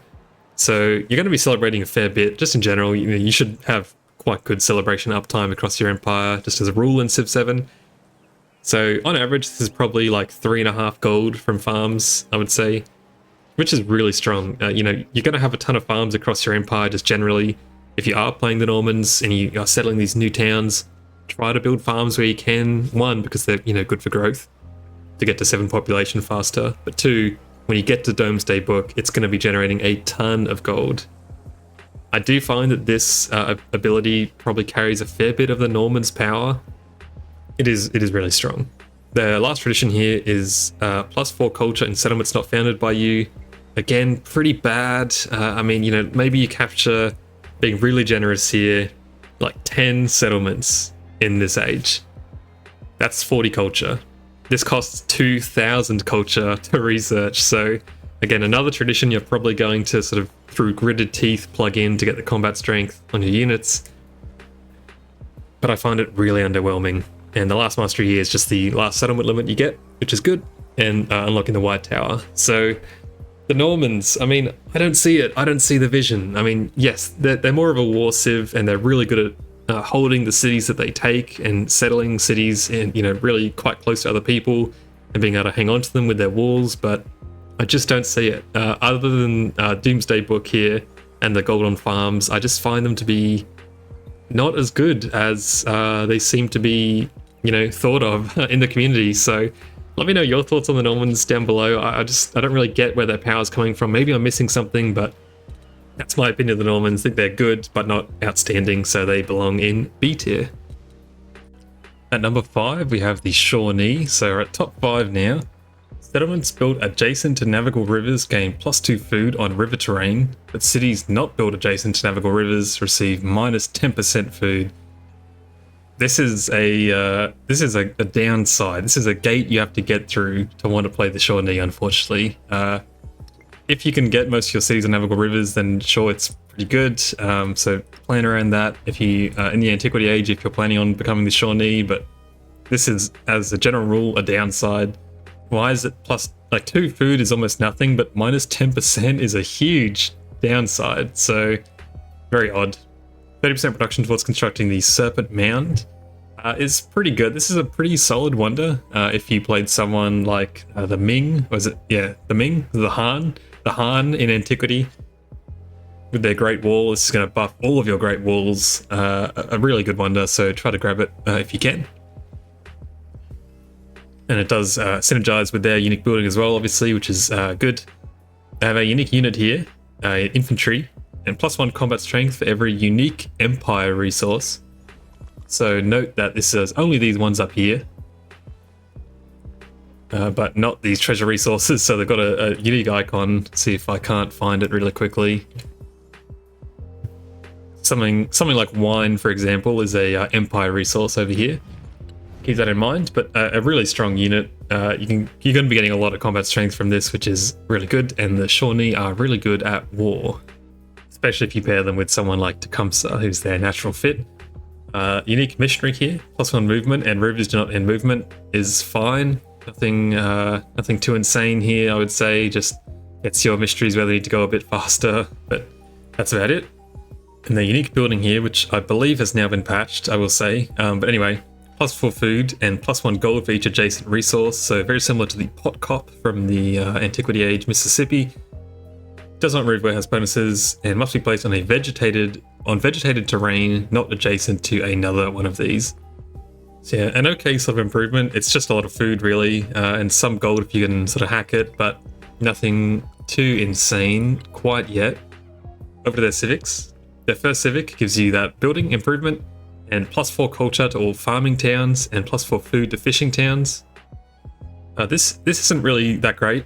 For what it's worth, if you don't know how it works, fishing towns and farming towns are kind of the same specialization, but it depends on if you have more farms or more fishing boats. That's what determines whether, when you turn it into, you know, that food specialization, what determines whether it's a farming or a fishing town. So if you have 4 fishing boats and 3 farms, it'll become a fishing town. So keep that in mind. You probably want the farming town bonus for the extra culture if you are going to plug this in. And nicely as well, you unlock Serpent Mound right from the get-go here, which is quite good because it is also, I think, quite early. It is the first tech that probably everyone's going to unlock, which is astronomy to get your science building. So luckily it is also very early in the civic tree. You get a settlement limit here right off the bat in the mastery, and your unique building gets +1 culture for every allied city-state. So yeah, I believe this has now been patched. So this used to stack to a ridiculous amount and made the Shawnee completely busted, like well beyond anything else in the game. But even now as it stands, this is still really powerful. The Shawnee are really good at befriending city-states. The Shawnee want to be allying with a lot of city-states, and they have a card down here that helps them do that. We'll get to, but city-states are kind of the meta right now. So anything you have that works well with city-states tends to just get a huge power multiplier in my eyes in terms of how good it is. But onto their next civic here. +2 gold for each trade route while you have at least 3 endeavors active. You probably aren't going to have that many endeavors active unless you're trying to do that, but if you do, I mean, +2 gold for every trade route is fine. Nothing insane really, but it's okay. It's there for free, bit of free gold. And they have a tradition here, which is the same as mana. So one of these, natural disaster ones, every time it happens, you receive 1 culture and 2 gold. And importantly as well, improvements, buildings, and urban districts do not get damaged by storms, which is a nice kind of bonus. But I do find these traditions just are generally lacking. And it's really hard to calculate exactly how much value you're going to get out of this, depending on the game. But again, as with the Hawaii one, as with mana, if you have a lot of volcanoes nearby, you're probably going to be able to get a bit more value out of this than most people, but not great really. The mastery here gives +1 resource cap in your capital per allied city-state, which again, you're going to be getting probably a ton of allied city-states. So do your best in antiquity to befriend as many as you can so that they are friendly with you come exploration. Keep that in mind if you're going to transition to the Shawnee. Have a tradition down here on the other civic, and this is really huge. +50% influence towards initiating and progressing the Befriend Independent project. So if you pair them with Greece, they can befriend independence for really just insanely cheap. Combine this, you definitely want to be getting this diplomatic attribute point here as well for another 50% reduction in the influence cost. With all of these 3 combined, you can easily befriend probably just about every single city-state on the map that you can see. So that is really strong. City-states are just so good right now that the multiplicative bonuses you get from city-state effects are insanely strong, and the Shawnee really does play into that, which is why they've managed to make it this high up. And this tradition here is a big part of why they are so good. The mastery here gives +2 influence per turn, and another really strong effect here. Your unique infantry unit gets +1 combat strength for every positive war support you have. Now, if you're going to war, you want to have positive war support at all times, really, otherwise you're going to be copping some pretty bad happiness penalties. So if you're hovering around that sort of +1, +2 war support, your unit is going to be getting +2 to +4 extra combat strength, which is really strong. And the last civic here, cities receive +2 production on tundra, desert, and plains tiles, which is really quite powerful to just straight up give 2 production to all of these tiles, of which you probably will have quite a few. And +2 food on farms and camps, which again, you're probably going to have quite a few farms and camps just throughout your territory. So yeah, some really good effects at the end of the tree here, in my opinion. So I think this effect right here is so good. They really do pair super well with Tecumseh. So I really would encourage you, if you're going to play the Shawnee, pick him. Consider picking Greece or Mississippi in antiquity as well. There's some really good pairings, but just a really, really good set of bonuses that fit what the game is all about right now really well, which is befriending city-states, keeping your war support positive, and just having your yields absolutely pop off because of all the city-state bonuses, I guess. So Shawnee can land themselves at number 5 at the top of B tier. At number 4, we have Mongolia, who have one very specific job, and that is to take people's cities, and they are very, very good at that job. So when you capture an opposing settlement, gain the strongest cavalry unit you can currently train, but you get -50% production towards training settlers. You are not really going to be worrying too much about settling your own cities as Mongolia. Your job is just to take over other people's land, and that's it. To that end, they also gain, and the only 7 in the game that can do this for the military path, gain +1 point towards the non-Suffratus Orbis legacy path for controlled settlements in distant lands and conquered settlements in homelands. So rather than having to focus exclusively on the distant lands to complete the military path in exploration, the Mongolians are very happy to focus on their homelands and just take over everyone they didn't manage to conquer in the first stage, basically. So note that this does make it slightly harder in some ways, because it means you have to...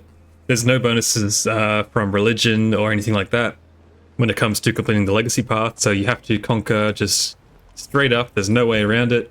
Where are we? There's no way around it. You just have to conquer 12 settlements, and that's it. That's your only option. But they're not going to have an issue with that, as we'll get into. The unique unit is the Keshik. It's a unique ranged unit, but it's essentially cavalry, so it counts as cavalry as well, ignores zone of control, with +1 movement, and it heals 15 health after you defeat an enemy unit.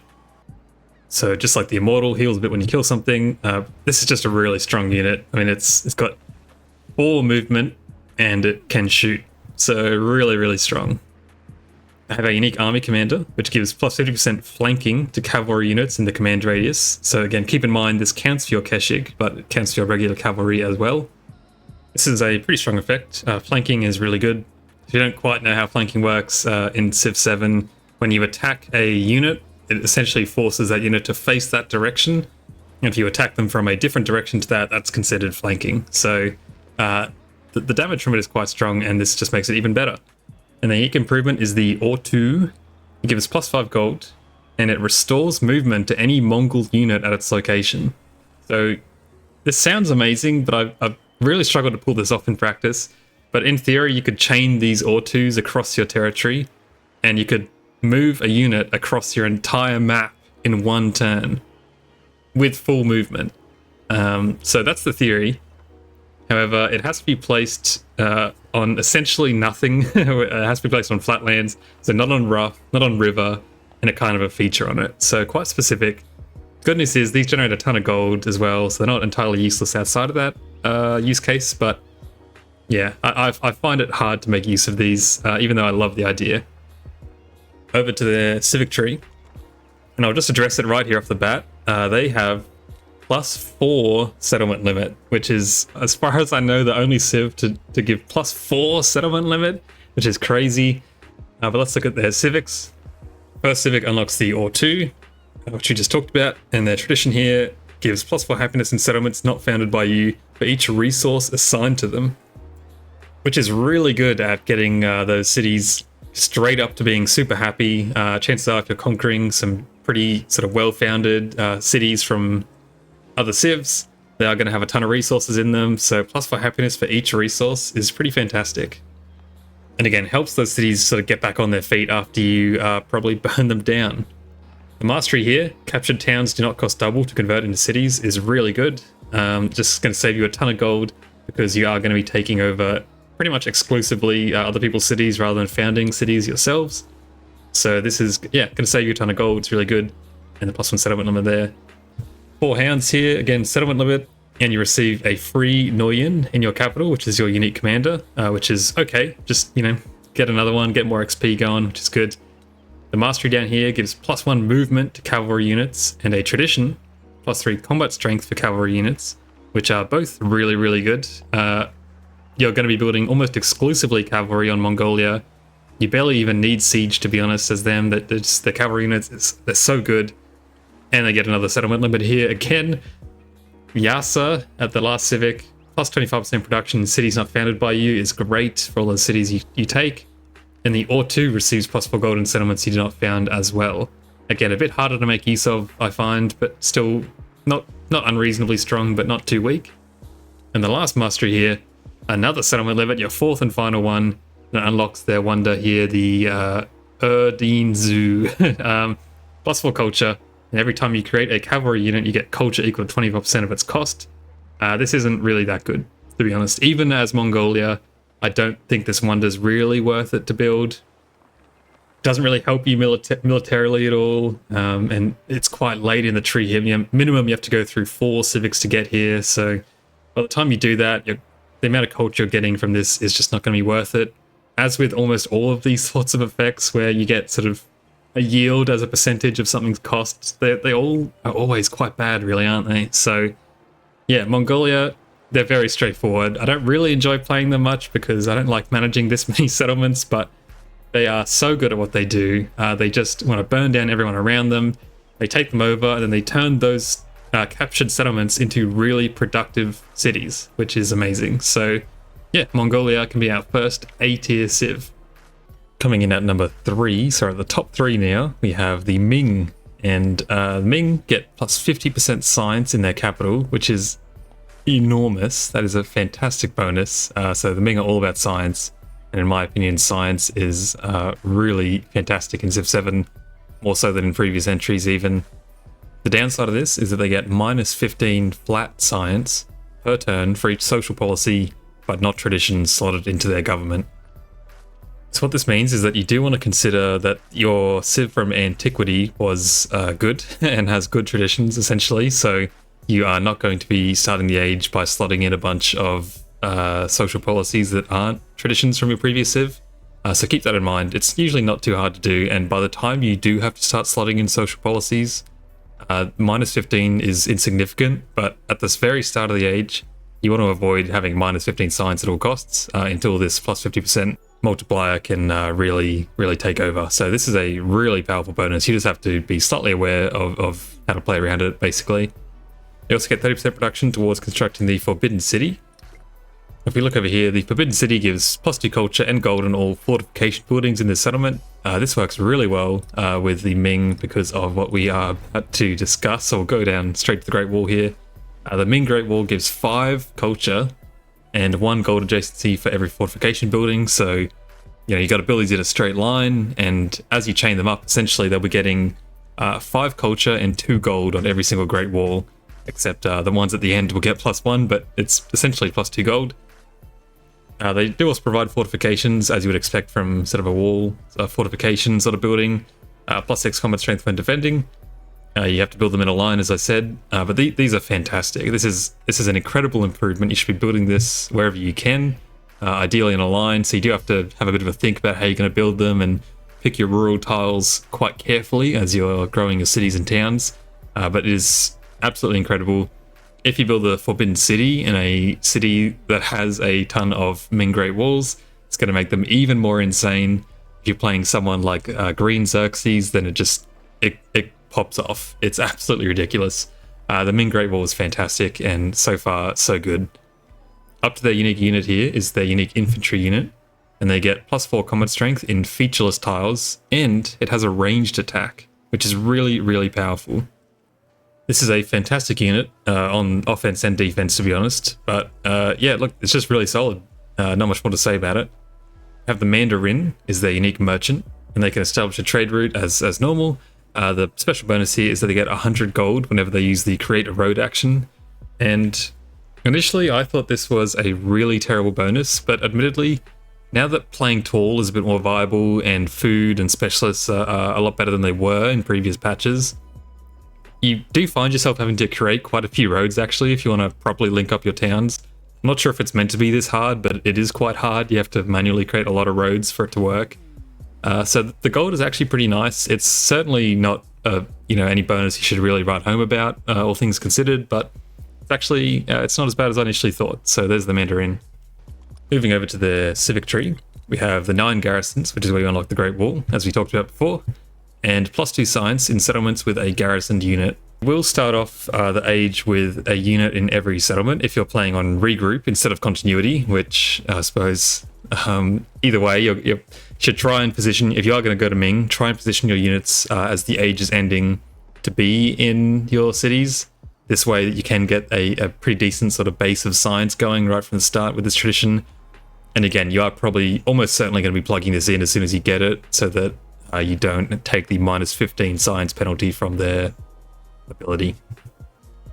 As for the mastery, this gives the Ming Great Wall +2 gold in settlements with a bank. This is pretty useless. You get this mastery so early on in the tree, whereas the bank is unlocked right at the end in urban planning. So I don't know why they give you this effect so early when you can't really make use of it for probably 100 turns, but there you go. And it also gives +3 combat strength to ranged units adjacent to your unique infantry unit, which is a really solid bonus, but it is what it is. I mean, +3 isn't anything outstanding, really.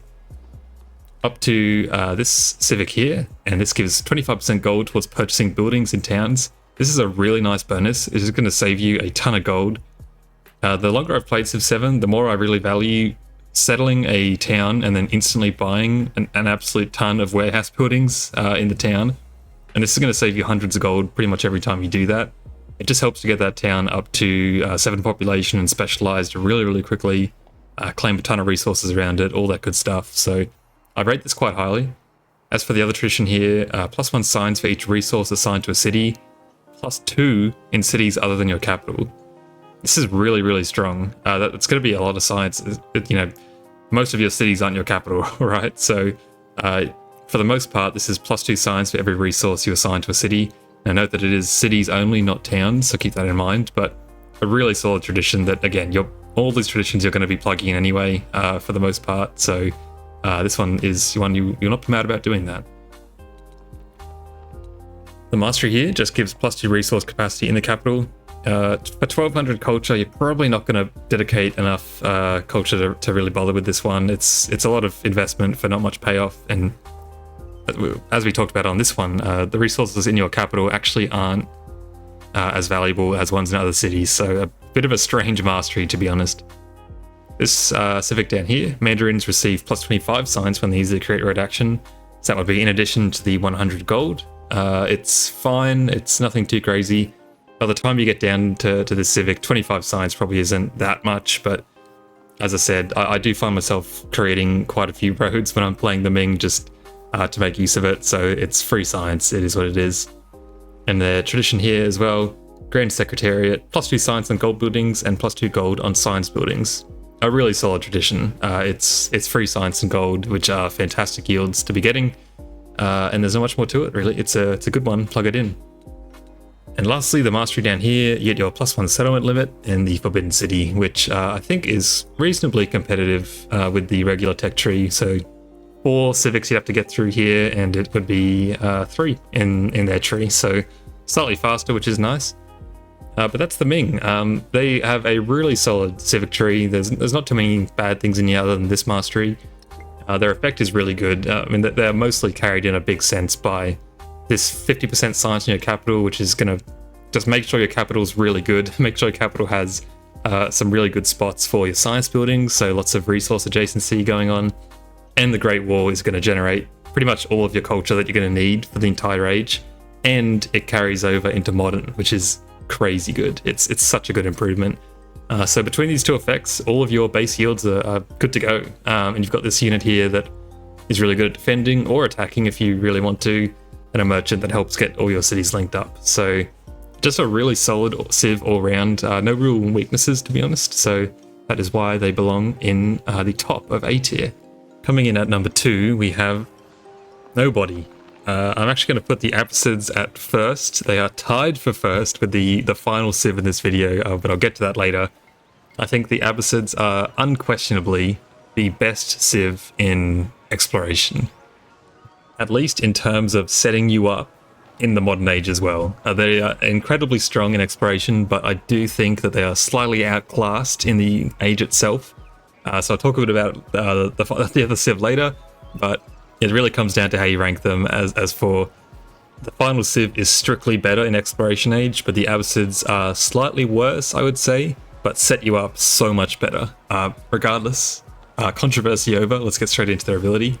They receive 30 gold for each rural population of the city when you create a specialist. This is just a ton of free gold over the course of the age. You know, specialists, as I said in pretty much the whole video, they're really, really strong, and this just rewards you with so much free gold every time you do that. Your average city probably has about 10 rural populations, so 300 gold every time you create a specialist is ridiculous. It's just so much gold over the course of the game. If you do, you know, pick up more rural population as you go along, then hey presto, you get more gold every time you get a specialist. It's just insane. They get 30% production towards constructing the House of Wisdom, which is a really fantastic wonder. The only problem with this, and it's a big problem, is that you almost never get this unless you have insanely high culture and you can race the AI. You can see it's 1, 2, 3, 4 civics in, and it's the same here in your tree, so you don't get it any earlier than anyone else. The AI just goes for this like the clappers, basically. So if you can get the House of Wisdom, you absolutely should, but don't be surprised if you miss out on it almost every game. The unique unit is the Mamluk, and it is a unique cavalry unit, and this is extremely defensive. So when stationed in your territory, you receive 1 combat strength for every urban population in that settlement, When stationed in your territory, you receive 1 combat strength for every urban population in that settlement, which is really crazy. So urban population is from your buildings. Again, you could probably have about 10 urban population on average. So having a unit get like plus 10 combat strength quite easily is insane. Your cities, if you have a few Mamluks hanging around, they cannot be taken. You're just completely unbeatable in a defensive war. Note that they do get lower combat strength than other cavalry units, so it's not like they start out, as strong as other units. The combat strength you get slightly compensates for that, but it totally overcompensates for it. Don't worry about that. This is a really fantastic defensive unit. They also have a unique grade person, and these are random, but these are all pretty decent. Compared to Spain's, they're a lot better. I'll put them up on the screen. There are some really insane ones in here. So there's one here that gives you a specialist, and it has 2 charges, so you get 2 specialists from 1 grade person, which is insane.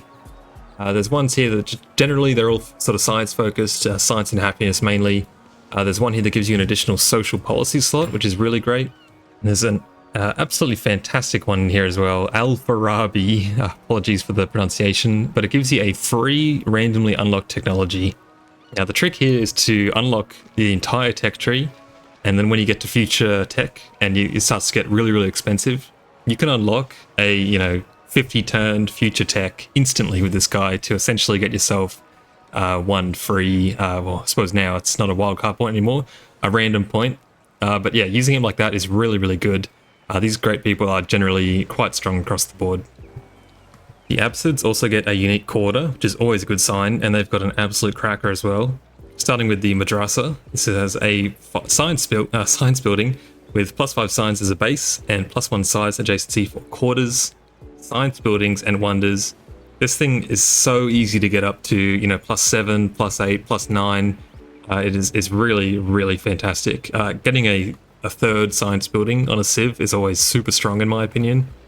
In addition, they also get the mosque, +4 happiness and 1 culture adjacency for happiness buildings and wonders. And they also get +1 happiness adjacency for culture buildings and wonders. Interestingly, the mosque also unlocks the ability to found a religion, so you don't actually have to worry too much in your civic tree about getting piety straight away. You can just rush round city, which is really strong, and we'll get into why later as well. The other effect there is insane, but the mosque is really good, so getting a religion founded quickly is really good, of course. If you build these buildings together, you get the unique quarter, which gives you +1 science to all specialists in this city, which this unique quarter is half of Confucius's ability, basically. It's really strong. You're going to be focusing on getting as many specialists as you can on the Abbasids, and this just makes them even stronger. So just every single part of them so far is absolutely fantastic. There's not a single fault in any of their abilities. Moving over to their civic tree. So round city, this is what we talked about, unlocks the mosque and founding your religion. But the other effect here is 50% production towards constructing buildings in cities with at least 8 urban population. 8 urban population is very easy to achieve. Do not worry about that as a requirement. 50% production towards constructing buildings in your cities is insane. Most civs might get like a 10% or a 20% bonus towards overbuilding, that sort of thing. This is just a straight up 50% towards any building you make, as long as you have 8 urban population, which is very easy to hit. So insane ability. I would say rush round city, probably in like 95% of games, this is going to be the correct first choice. It gets you a religion, and it gets you this ability to start turbocharging the buildings in your cities. Incredible, absolutely insane civic. The mastery here is that all buildings receive a +1 science adjacency with the city hall and palace, which is fantastic. So the city hall is, the central building in all of your towns and cities. So do note that, I lost it. +1 science adjacency. So this works in towns as well. So it says city hall, but that's just what they call town halls as well. So this means every single town you found is going to get this bonus as well. It's really, really amazing. Not to mention that because the science building goes to the science adjacency goes to the building itself, that means your specialists that are affected by this also get an additional 0.5 science, which is amazing. So this card, City of Peace, it does even more than it says on the tin. It is a really fantastic card. You should plug it in probably as soon as you get it. And the other bonus here is +4 food on science buildings. Food is really good on the Abbasids to try and grow as quickly as you can to get more specialists, so this is a fantastic ability as well. Down to their second civic here is where you unlock the Madrasa. As I said before, just an amazing science building, probably one of the best in the game. You also get +2 happiness on resources in settlements with a temple. So you do have a reason to build a temple instead of just your mosque. Keep that in mind. This is a pretty substantial bonus. It's going to give you quite a lot of happiness, so worth building a temple still. And the last ability here is that you earn science equal to 25% of trade income. This is terrible. Trade income is useless. Talked about this in my Incan section, so go watch that. But trade income, you can ignore this aspect of it. It's completely worthless. The mastery here gives the Mamluks the skirmish ability, so 50% more damage from flanking. Somewhat useful, you know, Mamluks are really defensive unit only, so you're probably not going to be doing too much flanking in your own territory, you know, from your city, but there you go. But the second thing here, sales and trade. 3 gold and science for each resource assigned to cities with at least 8 urban population. This card is completely bonkers. Again, 8 urban population is nothing. I wouldn't even worry about reading that part of the card, so 3 gold and science for your resources in cities is so good, and it carries over exceptionally well into the modern age. Such a fantastic card. As soon as you get this, you're going to have this in your government for the rest of the game, almost guaranteed, so incredible stuff, really, really powerful. And the last civic here, +15% science in cities with at least 8 urban population. This is basically reads as +15% science in cities, which is huge. That's just such a fantastic science bonus. And the last one, +4 science in towns. So pretty much every single keyword here is relating to science, as you may have guessed, and they are all really, really powerful. So if you have, 10 or 15 towns, this is easily 40 to 50, 60 culture. So yeah, not like the most outrageous tradition compared to something like sales and trade, but still pretty solid science boost. The mastery here is where you get your House of Wisdom, as well as 33% happiness towards maintaining specialists. So with all the specialists you're getting, this just helps keep your cities a little bit happier, but it's not really that good, but it's free happiness, so it is what it is. And that is the Abbasids. They are insanely strong. The one thing they're missing is the settlement limit increase. That's the one flaw that they have, but their entire civic tree is absolutely insane. Every single one of these is worth getting. There's really no faults in any of these, to be honest, except maybe the House of Wisdom one. By the time you get here, it's probably gone, but regardless, that's not really their fault. It's just such a good civ all around. They're basically like the Ming, but better in a lot of ways. They just do everything that you want to be doing. They construct buildings so quickly. It's ridiculous. They get their religion super quick. They have, most civs only get 2 science buildings per city. They get 3, and this one is also exceptionally good. The Abbasids are insane. They absolutely deserve this spot at tied for number 1 in S tier. And lastly, tied for the number 1 spot in exploration with the Abbasids is Bulgaria. So Bulgaria is unquestionably the strongest civ in exploration by far. The problem is they don't do quite as well to set you up as well in the modern age. They used to, but then they got nerfed quite hard, at least when it came to their sort of carryover effects, their traditions for the next age. So I'll talk a little bit, be a bit all over the shop what I discuss here, but Crom's Dynasty is their ability. Receive production in all cities when pillaging buildings, equal to 50% of the yield or HP gained. This is unbelievably broken. This effect is pretty much Bulgaria's entire identity. They are all about pillaging. They are the pillage civ. They don't really do well at capturing cities, so you can see here all combat units receive -3 combat strength against districts with walls, but they don't really care. They're not really here to take your cities. They just come onto your border, they pillage all of your buildings, and in doing so, they pretty much just generate hundreds and thousands of production across their empire. This ability is completely ridiculous. I can't believe it didn't get changed, to be honest. I have to talk a bit about their first civic here. So, ignore the first bit about the Hidden Fortress. They have their tradition called False Retreat, and this is the exact same thing, but you receive food to all towns with pillaging improvements equal to 50% of the yield HP gained. Again, your units receive a further -3 there as well. This used to be flipped. Used to get a tradition that you could carry over that gave you production. Now it's the food one. So still quite strong, but not as strong as it used to be. So what this does mean, though, is that now from turn 1, you have this production ability.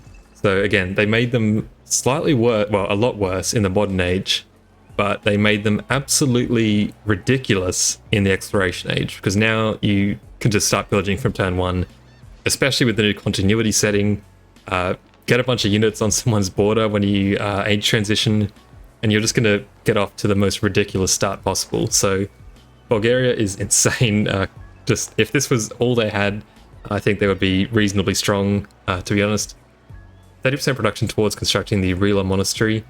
This is, as to my understanding, it's kind of the hardest wonder in the game to get. The AI just beelines this without fail every single game.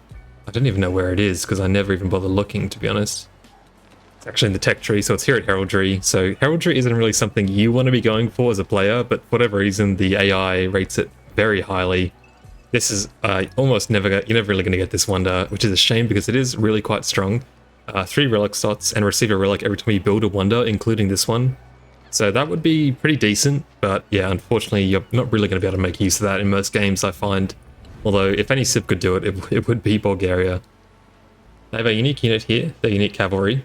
It ignores rough terrain for movement and opposing units combat, and it gets +3 combat strength when it's in rough terrain. Ignores zone of control. Nothing too crazy here, but ignoring rough terrain is pretty good when it comes to maneuvering around a city. But they also have a unique commander, and this is where things get a bit crazy. So the unique commander has 3 movement. Units in its command radius can pillage for 1 movement. So Bulgaria is all about pillaging. This means that your Bolyars, or any unit really, can pillage 3 times. Well, 2 times for infantry, but your cavalry can pillage 3 times per turn. Just a really insane effect. Just ties in so well with what Bulgaria wants to be doing. So these 2 units together are unstoppable when it comes to just pillaging all your tiles. I have a unique building here as well, the Hidden Fortress. It's a tile improvement that goes over the top of your rural tiles, and it gives them +4 production. So this essentially just goes on top of your mines, and because it has to be placed on rough terrain, I believe. Yep, has to be placed on rough terrain, not adjacent to another hidden fortress, and it gives them +4 production, which is a lot of production. So this is really good. Interestingly, you can't actually see units on a hidden fortress, so it gives them stealth, as well as +6 combat strength when defending, so quite a unique building, I suppose, but really, you just build it for the production. It's not even the combat effects, it's just so much free production. If we move over to their civic tree, we talked about 7 tribes before, but False Retreat is a really, really good tradition, so plug that in to turbo boost your town's growth, essentially. When you have both this one plugged in as well as your civ ability, it just means your entire empire just goes crazy once you start pillaging. The mastery here is that your combat units receive 5 combat strength when you have at least 5 relics on display. So Bulgaria kind of has like a relic theme going on, but they don't play into it that well, but this is a nice sort of bonus once you do have that. 5 combat strength is quite a bit, so, research this as soon as you get close to that requirement, I would say. Moving up here to the second civic, Hidden Fortresses receive +2 culture for each adjacent mountain tile. This is really hard to make use of, and you probably won't find yourself getting much culture from this at all. So quite ignorable effect, really. And 2 migrants to the capital is a pretty bad effect as well.